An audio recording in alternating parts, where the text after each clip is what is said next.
allez, bref, passons à la suite. La suite, c'est l'actu du soir.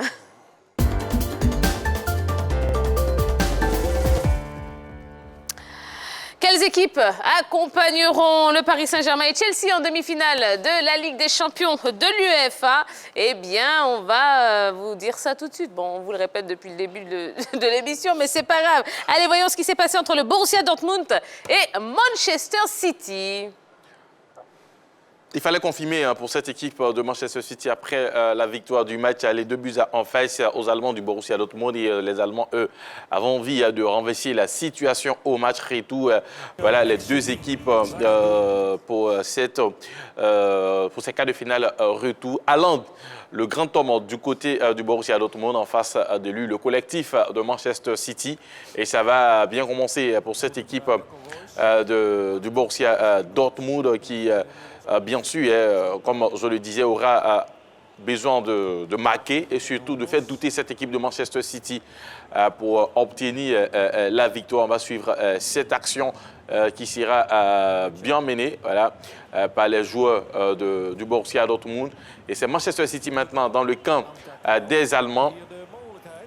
Les Allemands qui vont envoyer cette frappe directement sur le portier de Manchester City. Mais au finish, ça sera une victoire 2-1 pour les Anglais qui qualifient cette équipe de Manchester City. Bien sûr, on voit l'ouverture du score sur cette frappe. Oui, je dois dire que Manchester City n'est pas passé très loin de la correctionnelle parce que dès l'entame de la rencontre, la formation de Dortmund a ouvert la marque et à ce moment précis, Dortmund était qualifié pour les demi-finales. Je pense qu'à cet instant, Pep Guardiola voyait au-dessus de sa tête encore ce fameux plafond de verre qui empêchait la formation de City de pouvoir accéder aux demi-finales. Mais ces garçons ont fait preuve de caractère, ils ont su revenir dans la partie et se qualifier.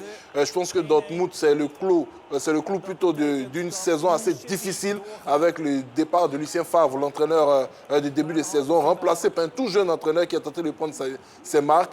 Et Manchester City va pouvoir continuer encore l'aventure et va croiser une autre grosse pointure du football européen. Très bien. On va passer donc à Liverpool-Real Madrid. Malheureusement, un score... Enfin, malheureusement pour Liverpool, puisque le score final, donc, c'est 0-0. Ouais, on va dire ils ont fait le job au match aller 3-1. Donc, dans ce match, la position de balle était pour l'équipe de Liverpool, vraiment, qui a essayé de dominer. Et puis, devant, on a eu le trio Salah, Firmino, Mané, ils étaient là. Et puis, l'équipe de Jürgen Klopp a joué en 4-3-3 également. Zinedine Zidane devant, Vinicius, Benzema, Asensio. Dans la même configuration, 4-3-3, on essaie quand même d'aller chercher la victoire. Mais belle résistance quand même de l'équipe du Real Madrid qui a essayé de protéger l'avance au match aller 3-1. Puis dans l'ensemble, on va dire, les hommes de Jürgen Klopp n'ont pas réussi à faire sauter le verrou au niveau de la défense. Zinedine Zidane vraiment a recomposé sa défense avec un Nacho. Et vraiment, ça donne envie de voir cette équipe du Real de Madrid continuer à jouer dans cette Ligue des Champions. Attention, pour l'instant, Zidane va doucement. Peut-être qu'il va aller chercher, pourquoi pas, cette Ligue des Champions. Pour l'instant, on attend de voir. Alors, hier, on évoquait quand même le thème savoir gérer un match retour. Et là, l'équipe du Real de Madrid l'a prouvé. Le Real gagne au match aller 3-1 à domicile et au retour, ils arrivent à gérer. Ils ont géré, ils n'ont pas pris de but, ils n'ont pas été battus. Ils ont fait un match nul qui suffit pour leur qualification. Parce que quand vous dites, quand vous perdez à domicile, c'est vrai, vous vous qualifiez derrière, mais quand vous parlez de savoir gérer, je pense que là, peut-être, on se trompe un peu sur les choses. Mais là, l'équipe du Real de Madrid a su gérer le match retour avec cette qualification et surtout avec ce match nul sans prendre de but, tout comme Manchester City qui a gagné au match aller et surtout qui a gagné au match retour. C'est ça une bonne gestion. Donc, les deux équipes de jour, quand même, réussissent à se qualifier, mais se qualifient très bien par rapport à celles d'hier qui, certes, se sont qualifiées, mais qui ont été battues à domicile.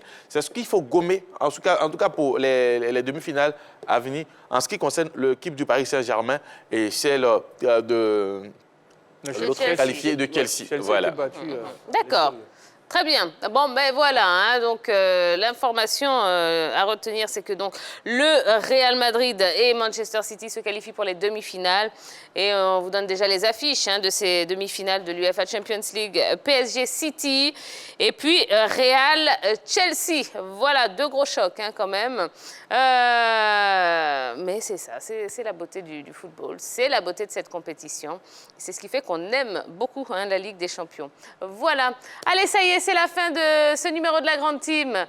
Ça y est, la Grande Team, merci beaucoup. Reposez-vous bien. On va se donner rendez-vous demain. Ben oui, puisqu'il nous reste encore 2 émissions à vous proposer avant de terminer cette semaine. Donc, reposez-vous bien également. Reprenez des forces. On se donne rendez-vous demain à la même heure, au même endroit. Vous savez très bien que ce sera à 20h30 sur la 3. Passez une belle soirée. Bisous, bisous. Bye bye.